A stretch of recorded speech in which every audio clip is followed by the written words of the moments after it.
Salam damai sejahtera. Di tanah suci Israel, Bunda Maria dicintai sebagai Bunda Tuhan yang selalu melindungi anak-anaknya dengan doa-doanya pada Yesus putranya.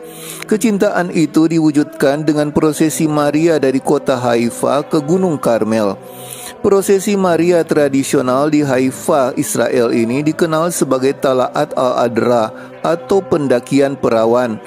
Pada tahun ini berlangsung pada hari Minggu tanggal 1 Mei tahun 2022. Patung Santa Perawan Maria dari Gunung Karmel ditempatkan di atas kereta yang membawa anak-anak berpakaian seperti kerub. Gerobak ditarik dengan tali oleh sekelompok orang percaya yang setia dan taat, didukung oleh doa dan nyanyian pujian pada Maria sepanjang perjalanan. Umat beriman selama prosesi melemparkan bunga dan permen ke dalam gerobak sebagai tanda kasih pada Ibu Tuhan. Perawan Maria dari Karmel ditarik oleh umat beriman dari paroki Latin Santo Yosef di kota Haifa yang berada di lembah mendekati ke puncak Gunung Karmel dekat tempat kudus Stella Maris. Perjalanan yang panjang lebih dari 5 km ini ditutup dengan arak-arakan yang sangat panjang yang dibuka oleh pramuka dan ditutup oleh umat beriman yang mengiringi patung Bunda Maria. Assalamu alayki ya Maryam ya mumtali'a ni'matan ar-Rabbu ma'aki mubaraka anti fi nisa wa mubaraka thamrat batniki Yasur.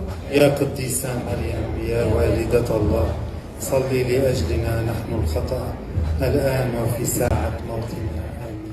Sejarah prosesi Maria ini yaitu pada Perang Dunia Pertama, orang-orang Turki memberi waktu 3 jam kepada para bapak Karmelit untuk meninggalkan biara Gunung Karmel. Para biarawan segera meninggalkan biara dengan membawa beberapa dokumen arsip dan patung perawan Karmel tahun 1914 dipindahkan ke gereja paroki di kota Haifa. Setelah perang, pada tahun 1919, prosesi pertama diadakan pada tanggal 27 April tahun itu, yang diselenggarakan untuk membawa kembali patung Santa Perawan Maria dari Gunung Karmel ke tempat kudus Stella Maris di Gunung Karmel. Meskipun terkait dengan akhir Perang Dunia dan keinginan untuk berterima kasih kepada Tuhan dan perawan atas kembalinya perdamaian, peristiwa ini tidak berhenti pada akhir perang itu. Prosesi itu pada kenyataannya terus diadakan juga di tahun-tahun berikutnya sampai menjadi yang paling penting di Tanah Suci setelah Minggu Palma di Yerusalem.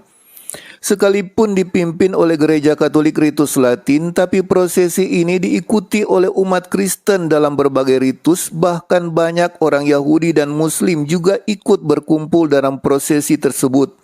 Sebelumnya jumlah peziarah jauh lebih besar karena orang-orang datang juga dari Libanon. Tetapi sekarang karena larangan perjalanan, orang-orang percaya Libanon tidak dapat mengikuti prosesi tersebut karena pembatasan pandemi COVID. Orang tidak diizinkan bepergian secara berkelompok. Bunda Maria yang diyakini sebagai tabut perjanjian baru diarak di Tanah Suci Israel. Sama seperti tradisi tabut perjanjian yang mengandung 2 loh batu, mana, dan tongkat Harun di zaman perjanjian lama diarak menjadi tanda kehadiran Tuhan.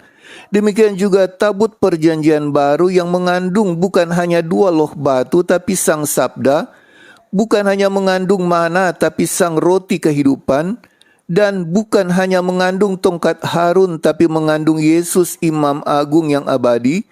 Bunda Maria tabut perjanjian yang mengandung Yesus menjadi tanda kehadiran Tuhan, seperti yang kita imani dengan berkata, Salam Maria penuh rahmat Tuhan sertamu. Prosesi tabut perjanjian baru Bunda Maria akan terus diarak membawa kemuliaan Tuhan, sama seperti tabut perjanjian diarak keliling kota Yeriko hingga tembok kota itu roboh. Demikian juga Maria tabut perjanjian akan membawa kuasa Tuhan meruntuhkan kekuatan yang melawan Tuhan.